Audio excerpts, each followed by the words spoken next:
Hello, I'm Zack. I'm a 19-year-old college student and I'm not able to speak for 2 months.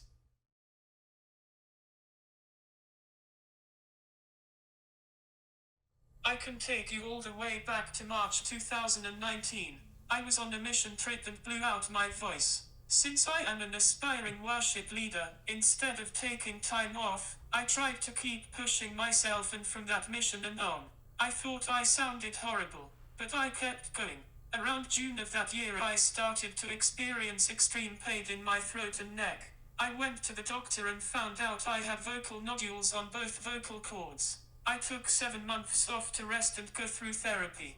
That was a very hard time for me, but I finally got better from that set of nodules. I was able to sing for about 2 weeks, and then something I never would have thought had happened.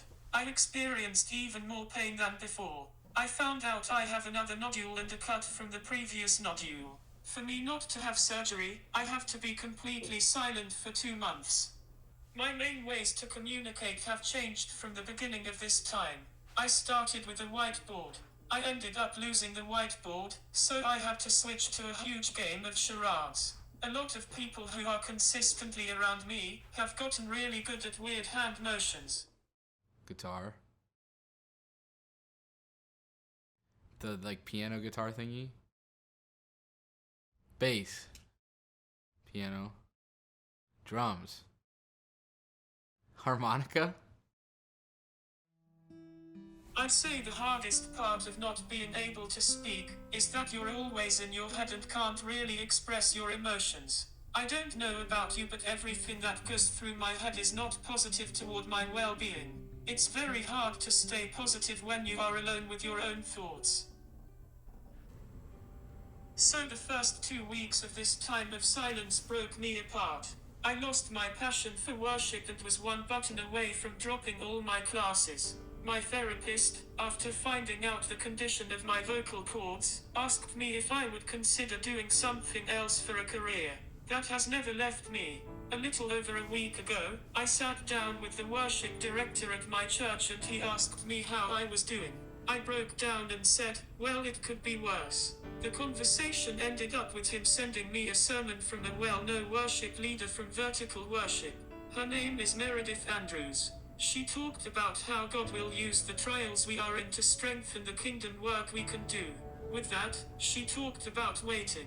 God has perfect timing and he has something huge planned for me, but it's just not that time yet. So that has what has been pulling me through this time. Just that idea that Jesus has me in his hands has been the most comforting thing. There are so many people who have, or will get their talents ripped away from them. To give you advice, I would start with a verse from James chapter 1, verses 2 through 4. It says, "Consider it pure joy, my brothers and sisters, whenever you face trials of many kinds, because you know that the testing of your faith produces perseverance. Let perseverance finish its work so that you may be mature and complete, not lacking anything." How encouraging is that? The trial you are in will make you stronger than you are before. You see it all the time in media. Athletes who get paralyzed and now have changed the world from public speaking. Famous musicians who go blind or deaf and have wrote songs that have last centuries. Families who have lost their own child, but adopt a baby from a foreign country. I think when you lose the talent you have, it means you're about to gain one you never would have had unless you went through this tough time. My final advice would be, your identity has nothing to do with what you're good at. Your talents don't define who you are. Your identity is in Christ, and with that, you can change the world.